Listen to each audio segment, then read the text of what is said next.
16ാം കേരള നിയമസഭയുടെ മുഖ്യമന്ത്രിയായി വി.ഡി. സതീശൻ തെരഞ്ഞെടുക്കപ്പെടുമ്പോൾ പൊന്നാനി വലിയ പ്രതീക്ഷയിലാണ്.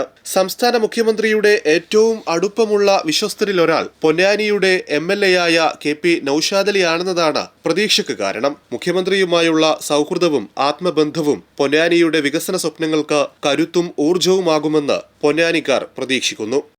അരീക്കോട്ടുകാരനായ നൌഷാദ് അലി 3 വർഷം മുൻപ് പൊന്നാനിയിലേക്ക് എത്തുന്നത് വി.ഡി. സതീശന്റെ അനുഗ്രഹാശിസുകളോടെയാണ്. പൊന്നാനി തിരിച്ചുപിടിക്കാനുള്ള ചുമതലയായിരുന്നു നൌഷാദ് അലിക്ക് നൽകിയത്. പൊന്നാനി കേന്ദ്രീകരിച്ചുള്ള പ്രവർത്തനങ്ങൾക്ക് രൂപം നൽകിയ MPG ഫൗണ്ടേഷന്റെ ഉദ്ഘാടനത്തിനെത്തിയതും വി.ഡി. സതീശനായിരുന്നു.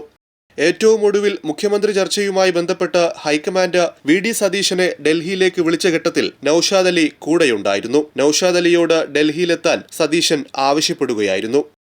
അന്തരിച്ച കോൺഗ്രസ് നേതാവും മുൻ പാർലമെന്റ് അംഗവുമായ M.A. ഷാനവാസാണ് കെ.പി. നൌഷാദ് അലിയെ വി.ഡി. സതീശനുമായി ബന്ധപ്പെടുത്തുന്നത്. DIC വിട്ടുവന്ന കാലമായിരുന്നു അത്. അന്ന് തുടങ്ങിയ അടുപ്പം രാഷ്ട്രീയ സൗഹൃദത്തിനപ്പുറത്ത് ആത്മബന്ധമായി തുടർന്നു.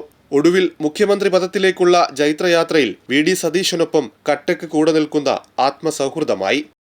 മുഖ്യമന്ത്രിയുമായുള്ള MLA-യുടെ ആത്മബന്ധം പൊന്നാനിയുടെ വികസന സാധ്യതകൾക്ക് അതിവേഗ സാക്ഷാത്കാരം സാധ്യമാക്കുമെന്നാണ് പൊന്നാനിക്കാർ പ്രത്യാശിക്കുന്നത്.